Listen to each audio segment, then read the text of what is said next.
Welcome back to the White Gray Black Weekly Manga Podcast. This is the podcast where we talk about all of your favorite ongoing Japanese manga. My name is Bruce. I am the proprietor of the White Gray Black YouTube channel. With me again this week is Manga Devil, or maybe Manga Devil Hybrid, Gautam. Hello, hello. This week we're going to talk about Chainsaw Man Chapter 146 and the reveal of maybe Part 2's Big Bad.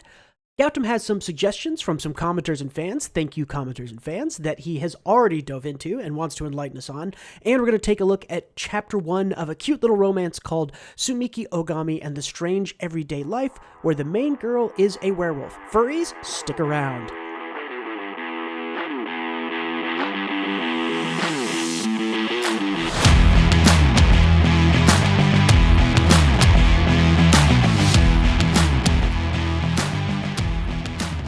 All right, let's jump right into Chainsaw Man. Rev it up. All right. What a chapter. Gautam, give me your initial thoughts on when you finished reading Chainsaw Man Chapter 146. How were you feeling? Enlightened. I felt like It's kind of an info dump chapter. I'm ready to join the Chainsaw Man Church. No, it was great. Get married in Canada, be part of the 350,000 people or whatever it was. Get killed by Katana Man because he hates all Chainsaw Men. Yeah. That was a really funny part, by the way. Katana Man just getting pissed off. Yeah, I think I've got that here somewhere. Yeah. This was... Yeah, Chainsaw Man!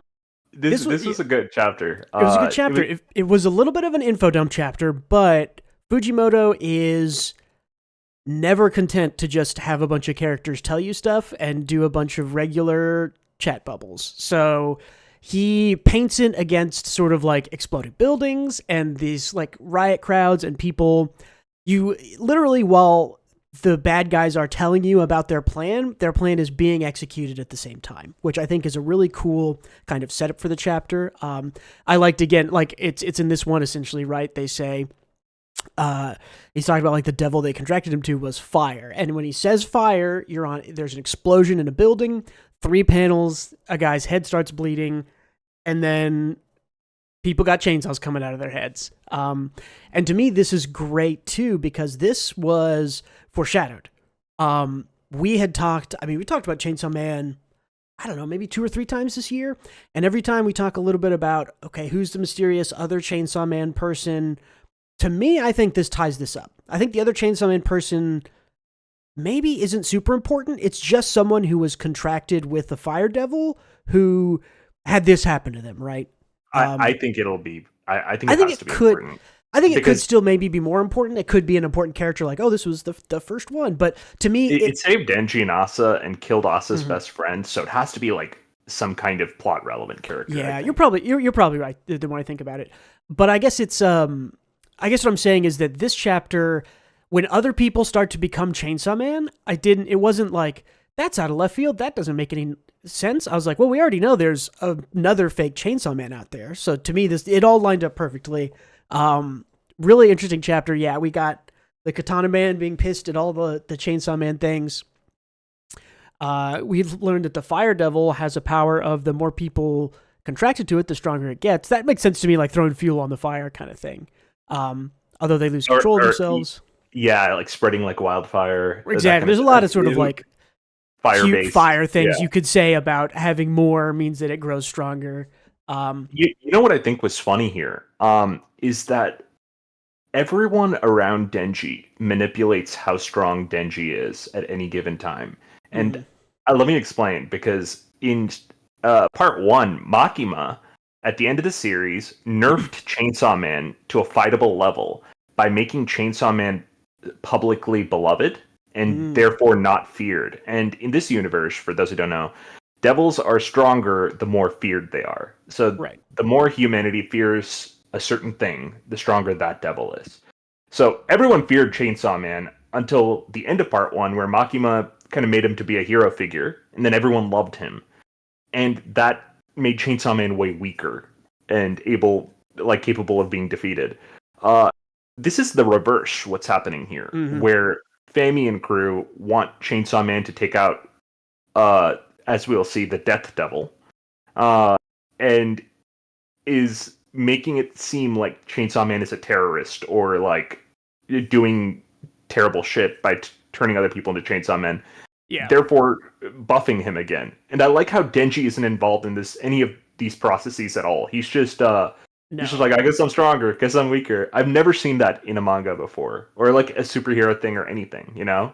Yeah, it's Fujimoto is a genius. I will start in that usually when a plot just happens to a character, that's not good, right? Usually that's not good scripting or plotting or writing or whatever you want to call it, because usually you want your characters involved in the plot, right? You don't just want stuff happening to your main character, but somehow Fujimoto has taken stuff just happening to Denji and made it, that's kind of the way Chainsaw Man works and is written, the series, right? And I think you're right. I think there's a lot of, especially in part one, there's a lot about control, obviously, and Denji's lack of control. And I think that still persists here of he is still trying to control his own life and he still can't. And so I wonder, Nayuta, right, the control devil, she had a lot to say in this chapter. She kind of gave us the final big lore dump thing, which is like, she says, Denji says, that's stupid. The end of the world isn't coming. King of Terror, you believe that? And Naida says, like, it isn't stupid crap. Fami and I, we can tell because we're sisters. The great King of Terror is probably coming for real. We know it because she's our eldest sister, the Death Devil. The super duper strongest devil with the name feared most of all.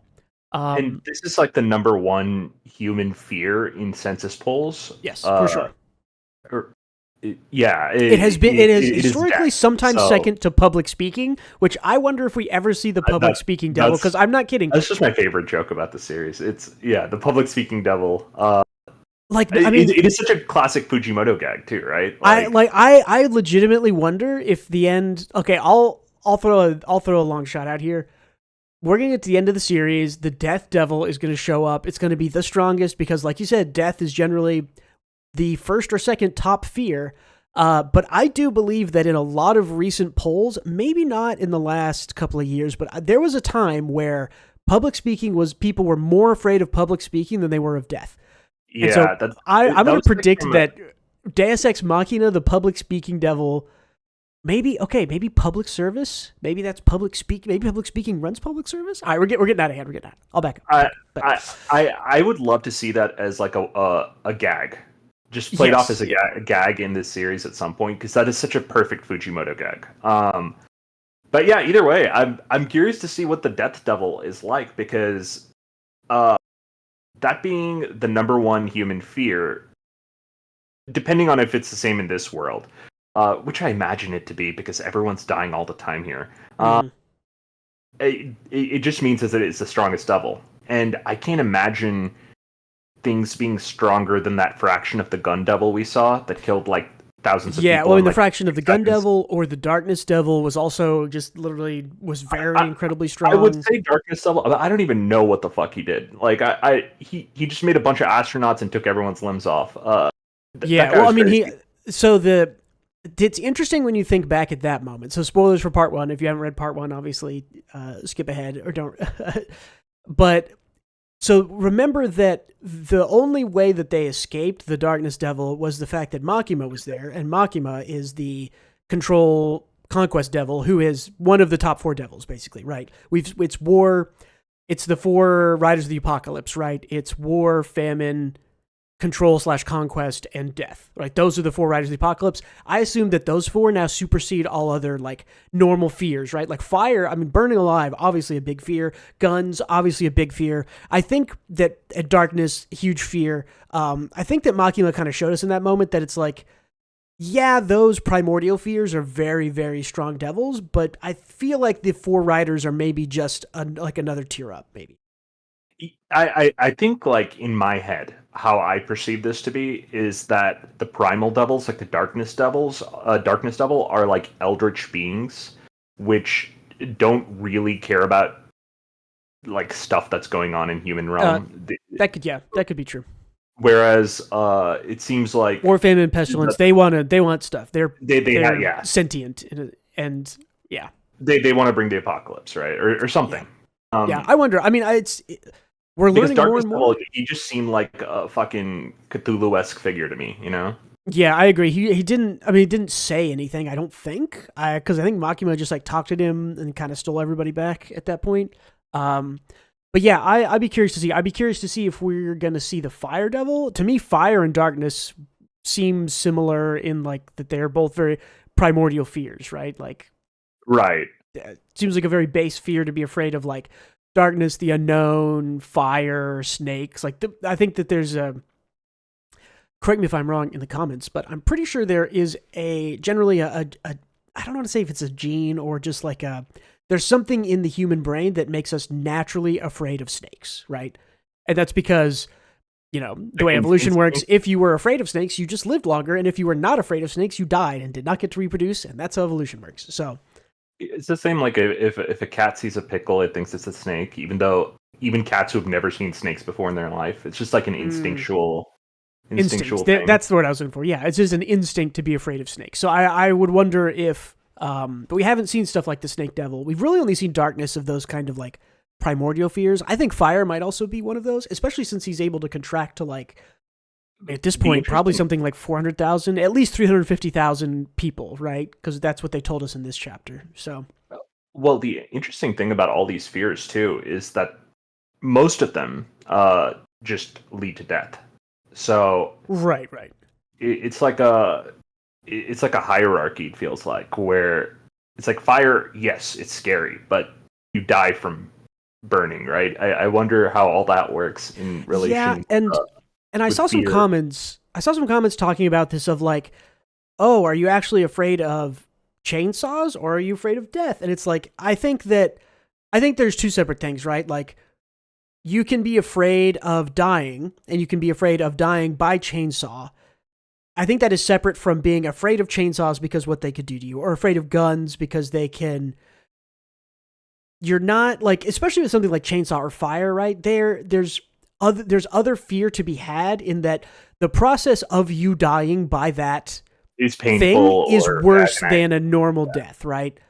Yeah. So I think it's that like there's people are like afraid of the ocean, but like can stand near a snake or a bonfire, right? Is like they're afraid of the concept of getting lost and drowning more than they are, or the process of drowning is scarier than the death itself. I get it. Yeah, that makes sense. yeah. So I think that Fujimoto has separated sort of like, if you're afraid of Chainsaw Man, you are afraid of, if you're afraid of chainsaws, Chainsaw Man gets more powerful. Death is a separate thing. Because, like, I feel like everything is like, if you're afraid of fire, the fire devil, that means that, like, me personally, am I afraid of burning to death? Yes, I am afraid of that. I do not want that to happen. That sounds awful. I am also just base afraid of dying. So I'm powering up both of those devils myself. Okay, yeah, that makes sense. I wonder if that's the way Fujimoto's going to go, because that'll make the Death Devil like fucking insane. But yeah, I'm interested. I want to see more. I think this whole thing feels like a way to make Denji happy. Like this whole second part seems like a character. Well, Asa too, of course, right? She's like the main focus, but Denji is in a worse situation somehow than he was in part one, because Makima, being the main villain, at least it was straightforward that she was holding the reins and that Denji would do whatever she said.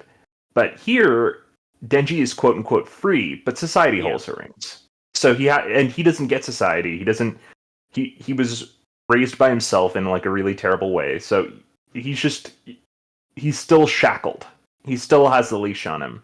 And I do wonder. I think you're bringing up good points, because in part one, Denji is not in control of his own life. Right? He goes through being controlled by Makima to raise in a way, to lots of other people telling him what to do, and he does it because that's the only thing he knows.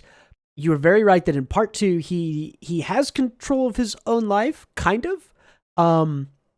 but I do think Fujimoto is maybe commenting, maybe talking about it. I don't know how to put it exactly, but I do think Fujimoto is showing that Denji is, while he has control of his own life, he's kind of showing that Denji and all of us are still kind of under the control of outside forces, right? So I'm very curious to see how Denji reacts to all this. If he says, yeah, okay, I'll go along with it because we have to defeat this super strong devil, or, Nayuta told me to and I have to protect her, so I'll do it. I wonder if Asa and Denji get to talk to each other and both agree to it, or maybe one of them agrees to it and one of them doesn't. Maybe Asa's like, yeah, absolutely, this is my chance to save the world and be important, and Denji's like, no way, I'm not doing it, fights back against her. But if Asa and Denji are fighting, that kind of feeds into this plan also. So yeah, this is a really interesting turning point for the series, for this part 2 of Chainsaw Man, in my opinion, because I don't know where it's going to go. There's a lot of options, but we now sort of know, like, okay, here's what everyone's been planning. The plans are going into action. Denji is important to it, but he is not controlled or enslaved or forced into a decision, really. So I'm curious to see what he chooses and if his free will comes into play here, and how it comes into play. I think he more or less is forced, because people are planning around him and not keeping him in the loop and using him as a tool again. But I think that the theme of this second part is kind of molding your own path without having to adhere to society's standards and norms. As Asa and Denji are both complete societal misfits who don't get the quote-unquote rules of society, that you either, the nail that sticks out gets hammered down, or whatever that saying is. Close enough. They both are, they're not normal people. They are both weird. They're both off-brand. Yeah. And now they're both hybrids. But even before Asa was one, she didn't fit in. That's true.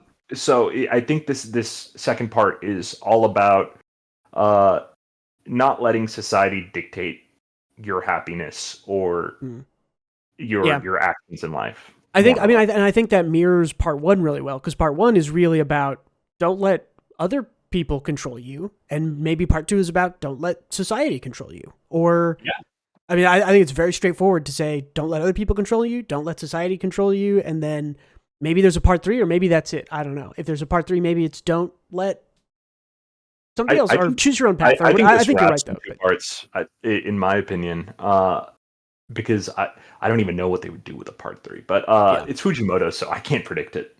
Yeah, and who knows? Who knows?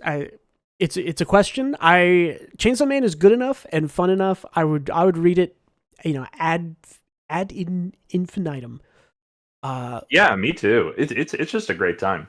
But yeah, I really like this. This still leaves a little bit of the question of public safety, right? So they are. It seems to me with I can't remember the girl's name who's with Denji right now, who's with public safety, but karaoke girl. Yeah, the karaoke dancing girl. It seems to me like they either maybe know about this plan or knew some things but didn't know the full extent of it, or maybe just she didn't know, right? Maybe Yoshida and whoever's running public safety, we assume it's Kishibe, but maybe it's not. I'm interested to see where public safety fits into this, right? Because as we talked, there is this push and pull between the Chainsaw Man Church and now Fami, and we need to power up Asa and Denji so that they can fight the Death Devil. What does public safety think about this? What skills or hidden tricks up their sleeve does public safety have? Are they involved in this? Does public safety come in and just say, yeah, Denji, we think you should go along with this. We need you to be strong to fight the Death Devil, or what? I don't think they know. They lost their Maki. I think they probably don't. Yeah, that would be my guess too. And they let this terrorist attack happen. I think they're playing from behind. But it's interesting because Fujimoto also wrote it in such a way where we really don't know what's happening, or like what the respective parties know and don't know, right? Because again, the first part we had Makima perspective.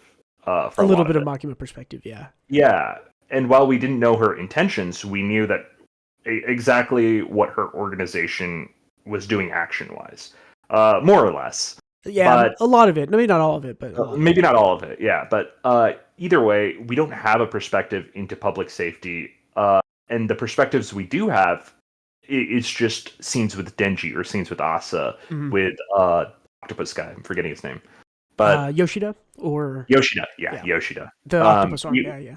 We get Yoshida's perspective, but it's only in scenes with Asa and Denji, and of course he's not telling them anything.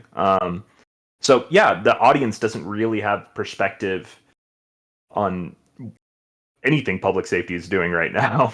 Yeah, no idea. I mean, I'm always curious. I always love reading Chainsaw Man, but to me, this really feels. I'm trying to think of like when I would compare this in part one.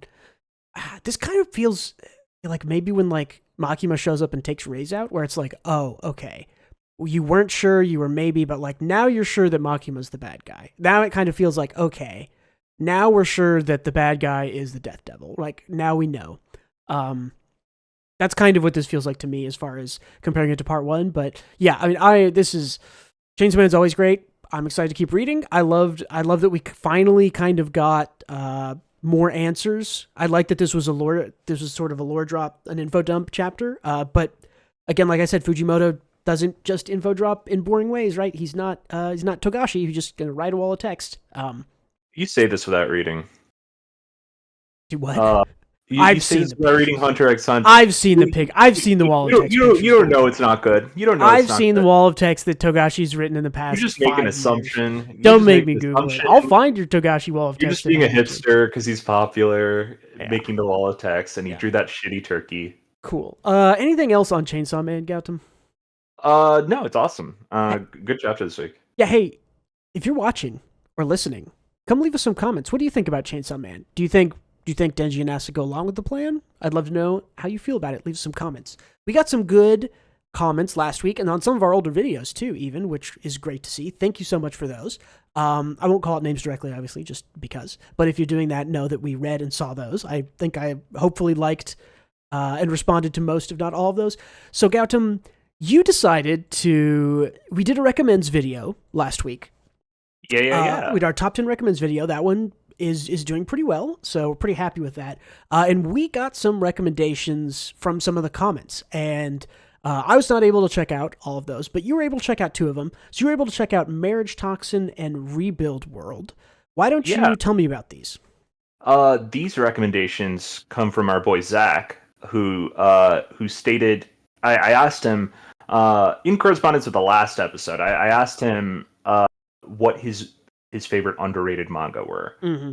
So anyway, he recommended MarriageToxin and Rebuild World. So I didn't get to read a ton of either, but I read about 10 chapters of MarriageToxin and about 5 of Rebuild World. I'll talk about Rebuild World first because I have less to say about it.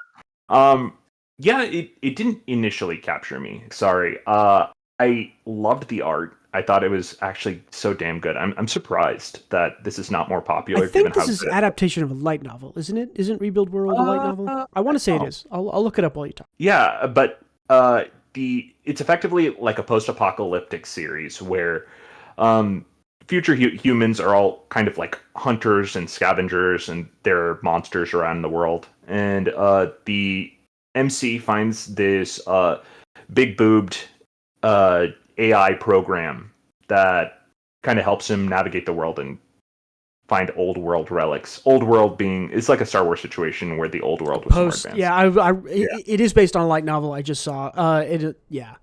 Looks like it's sort of decades after, post-apocalyptic, decades after some cataclysm from humanity thing. So old world stuff is advanced tech stuff, I would assume, right? Yeah, and that's effectively what it's about. I think the art's amazing. The main character hasn't captured me yet. I do like the AI. The artist is so goddamn horny over that AI, I tell you. Oh, horny about AI. Okay. Not... Yeah. Well, it's a girl in that picture. The girl is an AI. Okay, I got it. Yeah. She is a sexy AI, and she is like drawn in the most ridiculously like suggestive poses, and I'm all about it. Looks great with that art. It's even worse on the let me just brag, because this is the light novel. Oh god. Okay, hold on. I actually like the character designs more in the manga. Okay, That that anyways, are that I've completely yeah. missed it. But anyways, that is the yeah. The manga art's just that good. It's really quite fantastic. I got to read Mhm. more of it before I can give you a better opinion on it, though. But yeah, that's what I thought on Rebuild World. I'll keep checking it out. Yeah, But it's more reminding me, just having you describe it, it reminds me a little bit of oh gosh, what's the Kirito anime? Sword Art Online. Sword Art Online, but like the second or third season, whenever they have guns. Is that I did season not watch. 3? Oh, it's called Gun Art Online, isn't it? Yeah, Gungrave Online. I don't know. It Something reminds me a little bit of that, but I that was the last season of that show that I watched, so, and it was garbage because it turns out it was all garbage. I'm glad I have the social meme appreciation of Kirito, but that's about it. So okay, tell me about Marriage Toxin then. Yeah, actually, okay. So this is the second one Zach recommended. This was his underrated choice, and it was great. I know it's like semi-popular, Mhm. but I enjoyed it way more than I thought it would. He described it as a better Spy X Family's Big Brother, and it kind of does feel that way. Big Brother in what way?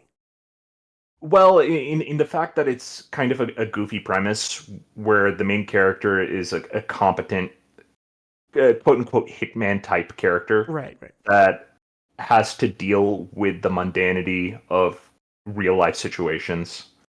So I'd say in that way, it's similar to Spy X Family. If I had to give the answer for Oh, that. okay. I was more interested in why is it the Big Brother and not Spy Family's little brother when Spy Family's like one of the largest properties Jump has right now. Oh, he might have said little brother. I'm not sure. Oh, okay. I just said something. We'll just say brother, but yeah. Brother. But yeah, I thought it was great. It was a load of fun from what I read, and I plan to keep reading it. It is about an assassin whose family specializes in poison. In this world, all of the assassin families have like different specialties. And basically, the grandma of the family, this guy has a sister, and the sister's gay, so she has a girlfriend. And the grandma of the family needs an heir, and the guy says, "Hey, let the line just die with me." And effectively, that's not a good enough answer, and the sister's useless to the grandma if he doesn't produce an heir. So she said, "Okay, I'll break up with my girlfriend and do that." It's a hard choice for her, whatever, but the brother doesn't let that happen and says, "Hey, I'll figure it out. I'll get married. Stay with your girlfriend." This is a very progressive, surprisingly Interesting, yeah. very, very progressive manga because there are multiple gay relationships. And I don't know how Japan is now, but when I started reading manga, it wasn't that progressive. As a society, like homosexuality wasn't as accepted back then. So I'm really kind of happy and surprised to see generally how gay this is. Well, and especially in something like just in Jump Plus, right? So this is not. I mean, there's always sort of been lesser read sort of BL boys love and Yuri and stuff like that, right? I mean, those have always existed, but they have been sort of like, oh, that's off in its own little world. Normal manga, normal quote unquote manga doesn't touch on those things, and it's that is really cool to see. And yeah, Marriage Toxin has been on my like I need to read this list because I see it come up a lot. It's really popular on Reddit and Twitter. I think the art looks pretty great when I see it. I remember reading chapter.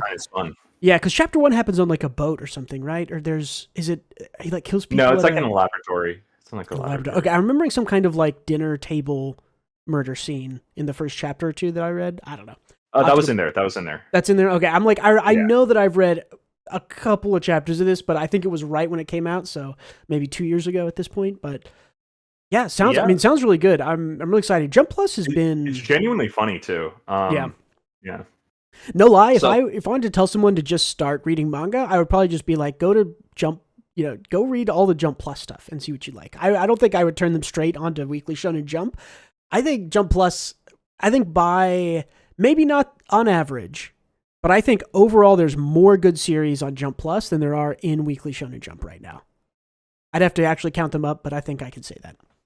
Yeah, I think that might be right. Even though I think some of the hitters Spy in Family, Jump. Chainsaw Man, Service Wars, Vibration Man, like MarriageToxin apparently is Yeah, good. there's a ton. There's a lot. I mean, there's just like a lot of good stuff in there. Maybe it's not. Maybe it's about the same, but there's also a limited number of things in Weekly Shonen Jump and an unlimited number of things on Jump Plus. So, but cool, yeah. So Yeah. Either way, shouts out to Zach. Hey, thanks, buddy, for submitting those your underrated manga list. Those are fun reads, and I'll keep reading Marriage Toxin. Maybe we'll yeah, I'm definitely gonna check it out. So yeah, maybe we'll do like a thing on it.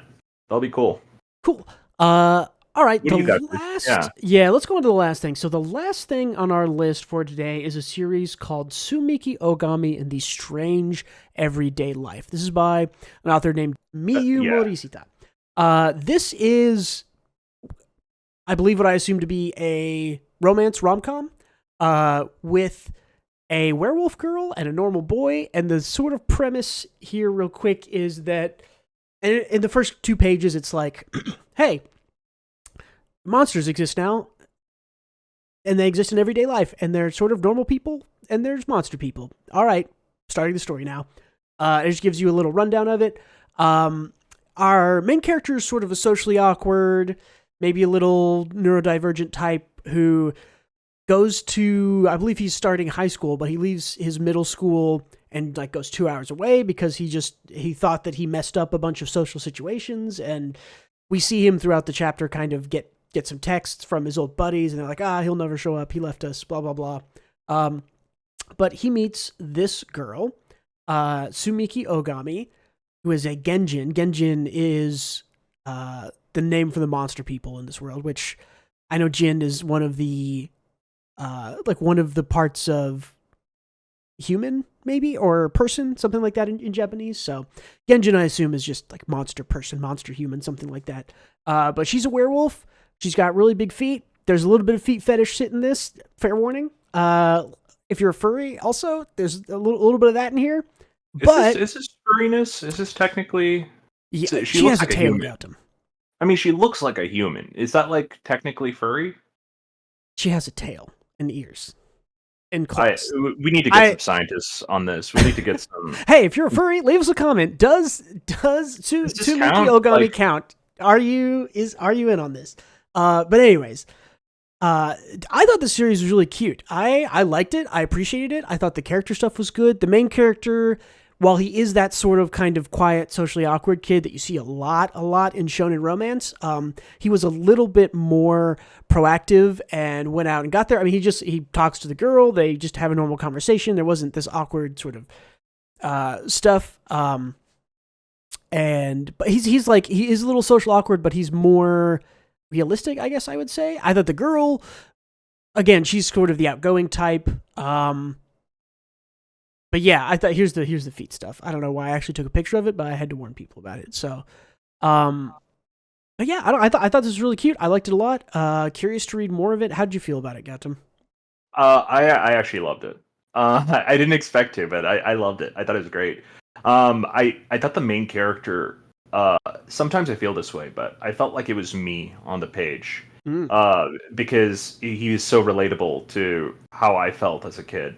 Yeah. Where he's just racked with anxiety about public perception, and I think a lot of kids feel this way. A lot of people feel that way. Yeah, people feel this way to varying degrees on the scale. I felt it a lot. So this kid was very relatable to me. I like that it wasn't just him perceiving how other people view him, but also how other people view each other. He just has max level empathy, feels like. And like there was a scene where the girl was saying something that seemed potentially incriminating. It's like this one, right? It's like, I don't currently human meat. I love meat though. It's like if you say it like that, people think there might be a possibility that you eat human meat. Yeah, exactly. And he corrected that so her like the two new friends she was making weren't worried about it. And I thought that was like a cool thing. I like that. This felt like the fastest start to couple speed run I've seen in a while. Yeah, I just came off of reading, not all of, but starting reading You and I Are Polar Opposites, which also goes very quickly. It goes a little bit faster than this. I think that's like end of chapter 1 they're dating, but this one definitely felt very it felt very Reiwa era. This is gonna move pretty quick. This is a flashback thing I was talking about with the main character where he's like, I wonder how I will be perceived if I say this. What would happen if I do this? Those things are constantly on my mind. I don't really understand my own feelings, which I think is a way that especially a lot of like obviously sort of high school, middle school age kids who read shonen romance feel. But I mean, a lot of people never really figure out how do other people see me. There's there's a philosopher who says that there's like, or maybe it's maybe not a philosopher, maybe just a writer or something, that there's 3 yous, right? There's the you that you perceive, there's the you that other people perceive, and there's the you that you think other people perceive of you. And so that's like, it's really hard. Like the human experience, I think, is like learning to deal with that or understand that, which I think is why a lot of people, like, someone will tell you something about yourself and you'll be like, oh, no, that's not true. That's not true. And it's like, okay, everybody thinks that about you though. And you're like, what? That doesn't make any sense. That doesn't align with how I see myself. And now you are experiencing that sort of philosophical breakdown there. But anyways, not to get too philosophical, nice little romance, good little chapter 1, good character design. The main characters may be a little boring, but it's a shonen romance.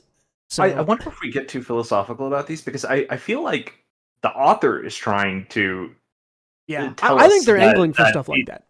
Yeah, because it has to be, right? Because it's talking about insecurities and anxiety around. So I don't think what you said was like crossing a line. Don't worry. Great. Thank you.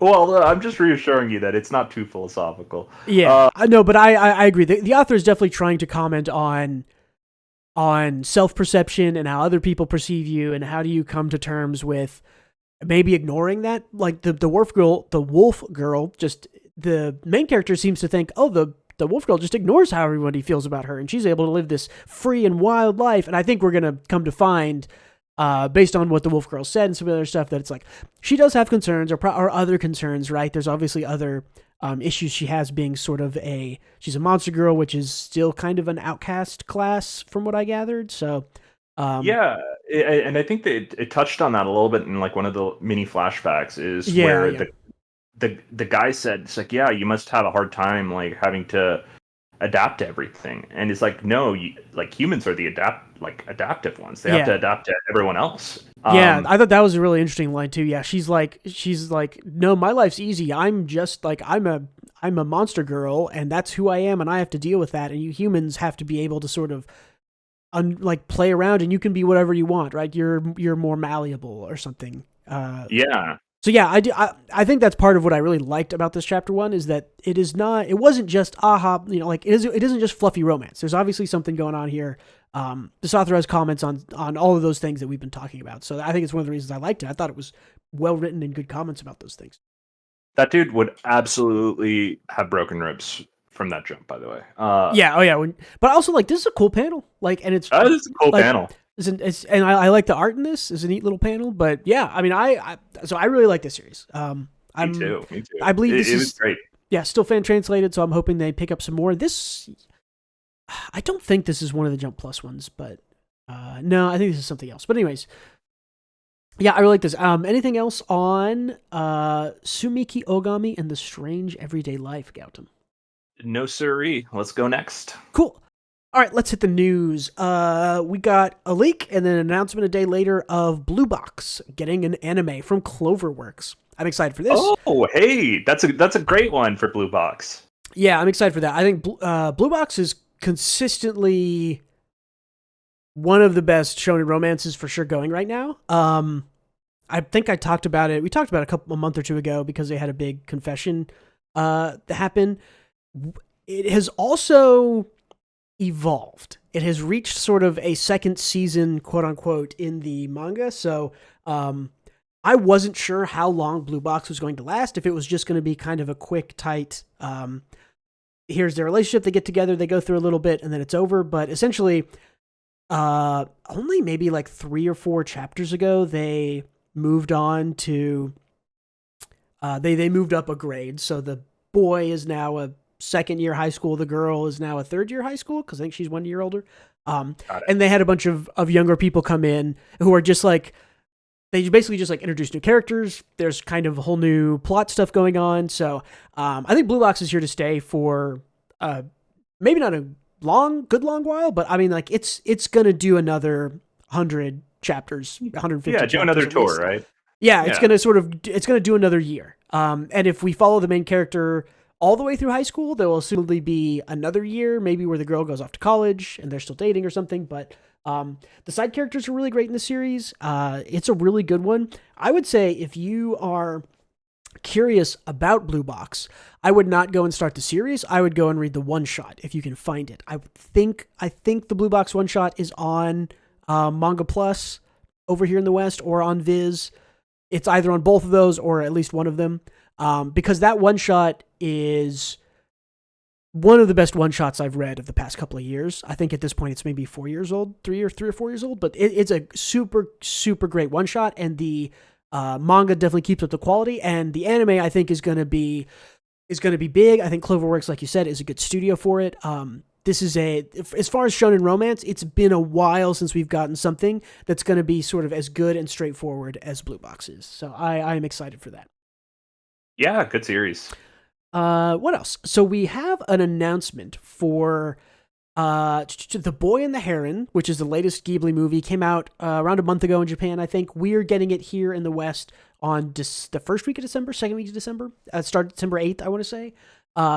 We got an English voice cast reveal, and I'm about to read to you a movie that would have cost $1 billion if these people were acting in live action. So we got Christian Bale, Dave Bautista, Willem Dafoe, Mark Hamill, Robert Pattinson, Gemma Chan, Karen Fukuhara, Florence Pugh. Those are big name actors doing voices for the latest Ghibli movie. But it's a cool thing to see. And Christian Bale is back. Christian Bale was Howl he was in a Howl's Howl. Moving Castle, and I thought he did a really good job of that. Man, Miyazaki just gets all stars for every single one of his dubs. Yeah, Like, I think every single one. It's just I think it's huge name. I think it's the one animation thing that you just don't say no to, right? Like I think if Right.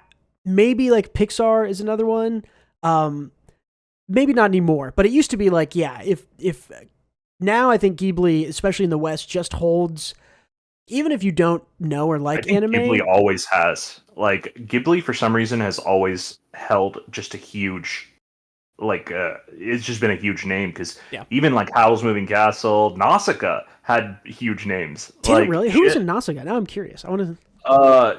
It was Patrick Stewart was the dad. I know Ooh. Shia LaBeouf was like the boy. Yeah, Mark Hamill was the mayor.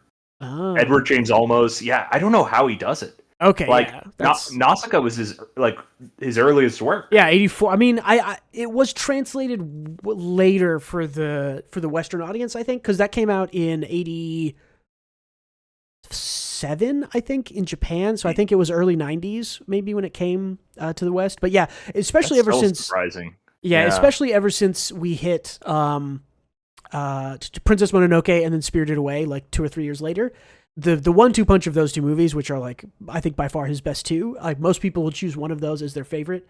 Yeah, it's just And Hell's Moving Castle and Ponyo had it was Qui-Gon Jinn actor. His name I'm forgetting. Oh yeah. Taken guy. Yeah. Yeah.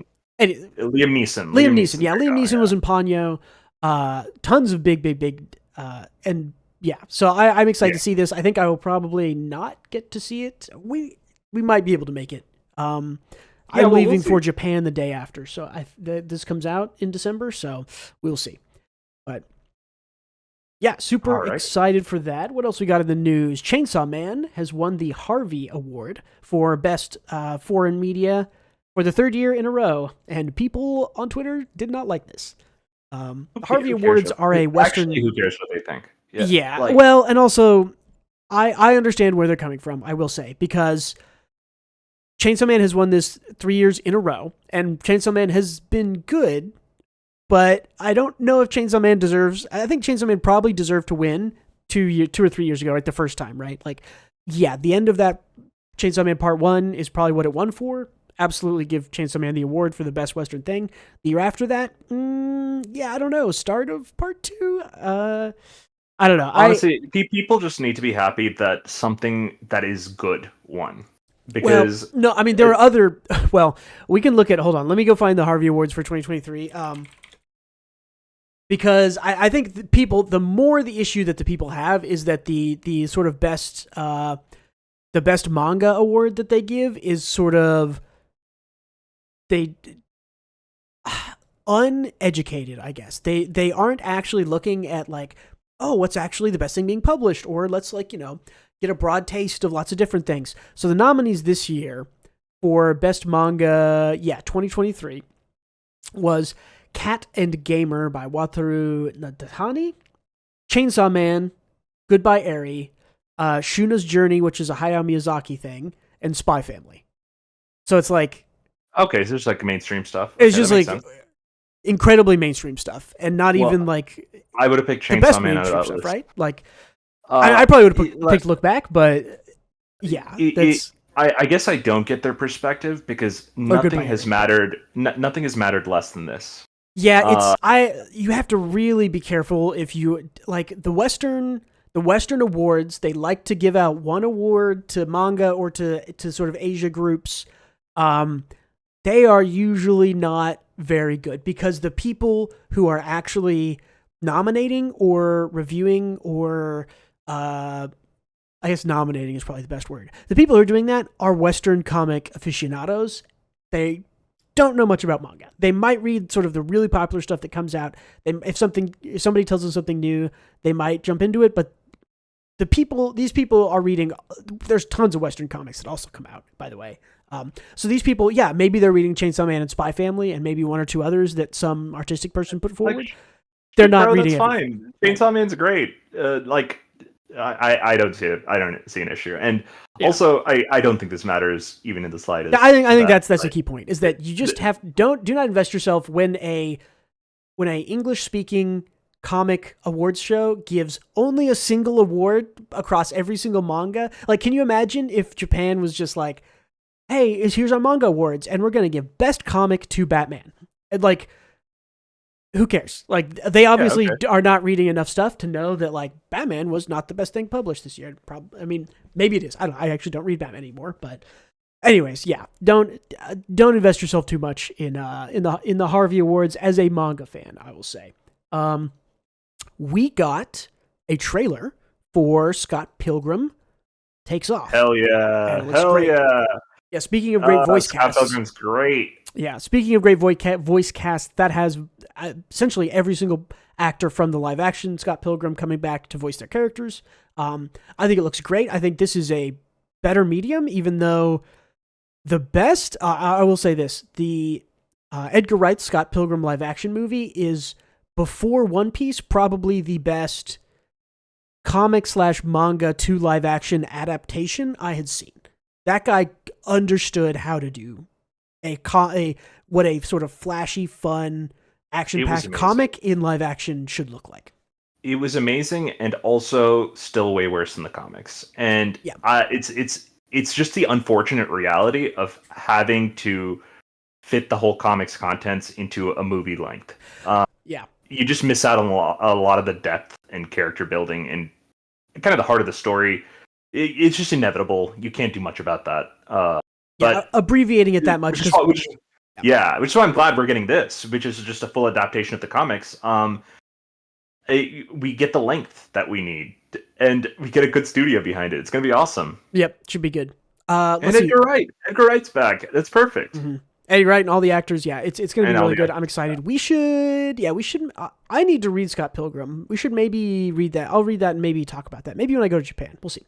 That should be great. Like plane reading material. Yeah, I might download all that on my phone and read that on the plane over or back. But okay, last piece of news here is we got an official English release for Tank Chair, which we haven't talked about recently, but we did talk about back in maybe March or April, or maybe early in the year. Actually, no, we talked about that. We talked about it a while ago. We talked about that in like maybe our second or third episode ever. Because I remember I was looking through that the other day, and I think our second episode is like Tomo-chan and Tank Chair is what we talked about. What a choice. Yeah, but anyways, that is exciting. Tank Chair is great. I need to get back and catch up to it because I really, really liked it. I think having a Western publisher on it is great. I hope that it maybe comes to Viz or Manga Plus or one of the readers. I think that would be really good for it. Also, this author I noted when we started reading it, I think I went and followed him on Twitter back when it was called Twitter. And they had sort of been, minorly campaigning of like I think I made a tweet about Tank Chair and they liked it, or I saw someone else made a tweet about Tank Chair and they liked it. They are like involved. They like wanted to be published in the West, which is, I think, I think that all authors should be interested in that now, right? It's especially because Japan is a big country, but it is not as big as the English-speaking world combined, right? I mean, America's 340 it's just million a huge, people, 350 million people. Japan is, I think, like 100 It's a million. Huge market, right? Yeah, that's not including manga is more popular than ever. Yeah, that's not including Australia and England and any English language speaking or reading person who exists anywhere else. And English is still a very broadly taught and known language. So yeah, I think it's just really cool that they campaigned for that and they got it. And I think, so if you want to know what Tank Chair is about a brain dead guy who is trapped in a wheelchair from a past injury, and his brain only activates when someone has the intent to kill and he detects it. And when he does, he becomes he just kills people in a wheelchair, in a tank chair. And his little sister is there. This is essentially, if you like Die Dark or Dorohedoro by Q Hayashida, I think is the author there. I think this guy worked as an assistant to that author. This is exactly the same. This is sort of edgy sort of hyper-violence, very dark, very grungy sort it's of like series. Cyberpunk, post-apocalyptic. Little cyberpunk, little post-apocalyptic. Yeah, sprinkle of all those kind of dark, edgy things in there. Shouts out to our commenter, Zach. He'd like this. Go check it out. Yeah, there you go. But yeah, so I think that's it for the news. Captain, tell me. Actually, I think I'm going first this time. My one more thing this week is I have started reading the last of the Secret Project novels from Brandon Sanderson. This one is called The Sunlit Man. You cannot read this book until you complete like 16 others because it is very connected to his sort of greater universe. But it's very good so far. I think I am 15 or 20 chapters in, maybe fifth or sixth of the way into the book. Not super far, but illustrations are great, very cool, liking it a lot. But yeah, I mean, not a whole lot to say. All of Brandon Sanderson's writing is great. If you want to know where, if you make it this far into the episode and you're wondering where I get a lot of my knowledge about writing and characters and those sort of deep dive angles, a lot of it is from Brandon Sanderson and the podcast that he does called Writing Excuses, which I have listened to like the first five or six seasons all the way through like 3 times now, because that is a very, very educational piece of media if you are interested in that. So yeah, if you're into Brandon Sanderson, you probably already know about this. You're probably already reading it or plan to read it. So go check it out. On my end, I got all of my writing experience from fanfiction.net. Just look up Naruto in the categories and you should find some good stuff. 7 million entries. Yeah, actually, I did read a lot of Naruto fanfiction as a child. No, please. And I copied. Don't and drop pasted us it at the end of the episode. That's a full episode content that we need to talk about. Yeah, it was some good shit. No, it was all awful. But I learned a lot. Don't ask me what I learned. It's not important. But either way, I've been playing Sekiro, as I mentioned, and I'm on the final 2 bosses. I'm on Ishin the Glock Saint, who has a fucking gun and kills me over and over, and I'm on the Demon of Hatred, which does not belong in that game. It's kind of a bummer. It makes me not want to play the game. That is maybe it feels like homework. Yeah. The Demon of Hatred feels like homework to me. Yeah. Everything else was a blast. Yeah. I think Demon of Hatred is the only late game boss that I have really, really, really struggled with in a FromSoft game. There's a couple of early game bosses like The boss that has honestly taken me the most tries is the very first boss of Dark Souls 3, because that was the first one I played. But yeah, Demon of Hatred is not, feels like he's not designed for that game. And it feels like you have to change your playstyle completely from everything else you've done. But I did. Yeah, there's like one specific way to do it efficiently, and it's kind of fun, but it's like I almost beat him a few times, and I'm just like not motivated to keep trying. There But is a way to get I'll that do boss this, to jump yeah. off the level. You might just look that up and do that. Yeah, I might do that just so I can do my. I don't think attempts on they've patched that out. I want to say the last time I watched a Sekiro run at Games Done Quick, they made the Demon of Hatred jump off, but they might have been running an earlier version. You might check that, but Yeah, that's a good call because if I'd rather beat the game than stall out on the Demon of Hatred. Either way, that's where I'm at. Yeah, aside from that, just living life, man. Cool. I should remember to put a thing at the end here so that I don't have to go all the way back. I think that's it then for manga news this week. Hey, thank you again for listening or watching, everyone. Don't forget, leave us some feedback, comments, upvote. Talk to us about Chainsaw Man. Talk to us about your recommendations that we should be reading. Any news you hear about, drop it in the comments. Any positive reinforcement you can leave us, please go do that. We really appreciated the comments on that last video. Thank you so much. Check out Twitter and Patreon, which I'm going to link in the description. Gautam, final thoughts and goodbyes? Anything? Nope. Later, fellas. Thank you again for being with us this week, and don't forget to read more manga.